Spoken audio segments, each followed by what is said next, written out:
The Blacks versus the Southsiders, LA County Jail, Thanksgiving 2001. Welcome back to Broken Bobby's transformation page. In the late 80s, I became involved with drugs and would eventually become part of that lifestyle of trafficking, addiction, and violence. Over the next 20 years, I would be in and out of jail and prison. If you're thinking about trying something or you're dealing with addiction, your life don't need to go down the same path mine did. I hurt a lot of people, both physically and emotionally. These are my stories of how I transformed my life, and you can too. Let's get All right, guys, welcome back to the channel. So, today I have a Thanksgiving riot story from the LA County Jail. And, I have a lot of things to be thankful for in my current state, like family, my sobriety. I have a decent job, I have a roof over my head. These are all great things, right? But it wasn't always that way. So if you're new to the channel, be sure to subscribe. Hit that like button, drop a comment, let me know what you think, and share the video. It really helps to grow the channel, and we have been growing, and I'm very thankful for you, the subscriber. I definitely appreciate you guys. Also, hit that notification bell so that anytime I go live or I drop a new video, you will be informed and you can check it out when you're ready. So this is 2001 LA County Jail, Wayside, Supermax. So this is dorm living if you don't know, and Supermax tends to be super active because it is dorm living, and LA County Jail is like mostly gang members. You know what I mean? So you have all these gang members living amongst each other, and it's just a boiling pot waiting to melt over, basically. And this is what happened on this particular day. So let me tell you let me give you like a brief overview of what Supermax looks like. So you have bars up in the front of the dorm, and you have phones on the side, you have like picnic tables in the day room area, and then you have beds downstairs, and then there's a staircase, and there's beds upstairs, and then I believe there's a shower upstairs and downstairs restrooms. Okay, so wide open floor plan basically, and like I said, you have all these gang members in there, and it's just a boiling pot. Like it's very rare you make it through a day where there isn't some tension or something going on in Supermax. And this particular day was no different than any other, except for the fact that it ultimately did kick off. And let me tell you what happened as I seen it. So I'm walking laps around the day room area, which is the picnic tables. So me and another wood were walking laps, and there's a black guy up in the front of the dorm on the phone.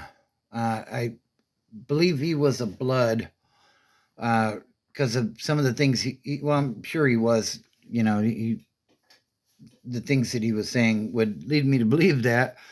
And he's on the phone, and I don't know if he's arguing with his girl or his mom or who it is, but he's just like getting very loud, and that's not something that typically goes on in there, but like it's Thanksgiving Day, people tend to hard time, and a lot of these guys that are in there, they're looking at life sentences or 20 years or whatever it may be, and it's hard to deal with the stresses of just being in there, facing all that time, fighting your case, and all this other stuff. So he's on the phone, and he's saying blood this and blood that, and uh, ultimately, is me and the homie we're walking our laps around the day room, which is common practice in jail. you have a lot of pent up energy and not much to do with it. So you tend to walk laps or work out or whatever it is you may be doing. So he's on the phone and he's getting loud. And all of a sudden, all the attention in the building is going towards him.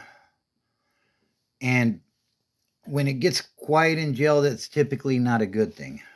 You want a certain amount of noise that tells you everything is running as normal. So we're spinning our laps. He slams the phone down and he turns around like in an aggressive manner. And these are his words, not mine. He says, "I'm tired of these effing Mexicans trying to run my program." And as we're coming around on our lap, we fall back because it's not a good look. And we have a pretty good idea of how this is going to go. So there were a couple of Southsiders sitting at one of the picnic tables up there relatively close to where he was. And when he turned and made that aggressive action, they both jumped up and got off on him right away because they perceived a threat. And this is typical in jail if you've never been to jail, or especially in Southern California. So, like I said, it's an open floor plan in there. So, like, even if you're all the way in the back of the dorm, you can see up to the front of the dorm.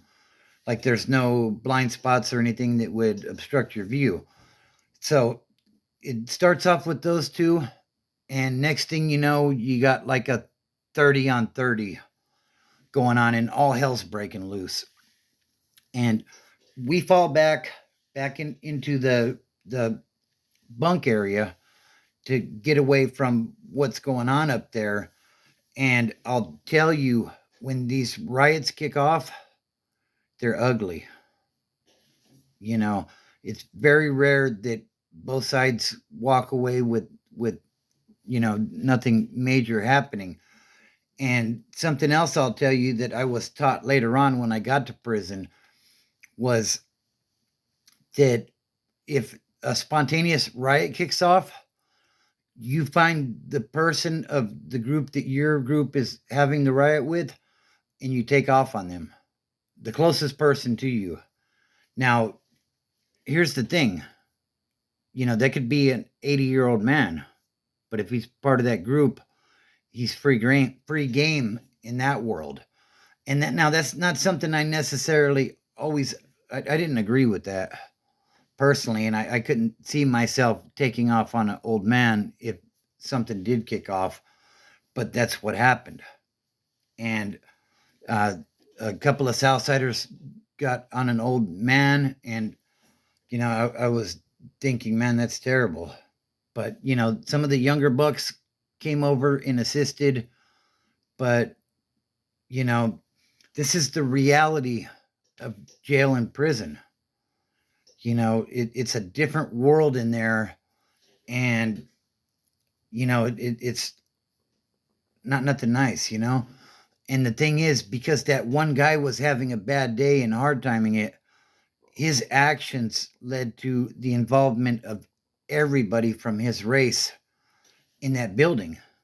And I'm not going to say there was a winner or a loser in this, because typically when it's a riot, there are no winners.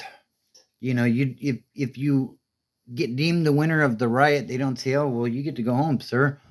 That's not what happens. You just end up in the hole, or you end up stuck in there with even less numbers now, with the potential for it to kick off again, because it's an open dorm setting, and basically they put you on bunk status. What does bunk status do? Bunk status don't do anything, because there ain't nothing stopping you from jumping up and kicking it off again. And in this particular case, that's exactly what happened, because what they do is, when they quell the riot, what they do is they try to remove the main agitators from what they've seen. But if they don't see what kicks it off, then they don't know. And dude that came aggressively at the Southsiders didn't get removed. So, they put everybody on bunk status, and within about 10 or 15 minutes, it went up again.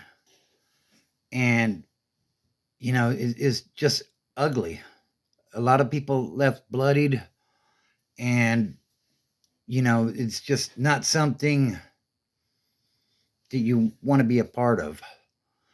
And that's why one of the reasons why I preach my message of sobriety, because, you could go in there with a drug habit, and that's why you're in there. And, you know, like addiction knows no age. If you're 60 years old and you get caught with a sack, you're going to go to jail. And if some shit pops off, then you could get caught in the middle of it and have a couple of 20-year-olds jumping on you. So, anyways, guys, that is my story for the day. I want to wish everybody a very happy Thanksgiving. Like I said, I have so much to be thankful for. Life can always be better, but life is pretty good in my opinion. So I want to give a special shout out to you, the subscribers. Without you guys, this channel would be nothing. Remember, it's about building a strong foundation around you. The people that you keep company with are the people that you're going to be. And when life throws things your way, and you call your homie to tell him, man, I'm having a bad day, they're going to tell you one of two things. Either let's go to a meeting because that's not good, or they're going to say, let's go pick up a sack. Who do you want to keep company with? And the thing is, to be honest with you, if you're not ready for recovery yet, I understand that too. I was an addict for a long time and nobody could tell me nothing when I was in my addiction. So if you're still thugging it out there with the addiction, shout out to you. Hopefully you will make it back, because not everybody does. There's been so many ODs and stuff lately with this fentanyl crisis. I wish everybody the best. So family, fitness, and freedom are the things that allowed me to get my life together, and they can help you as well.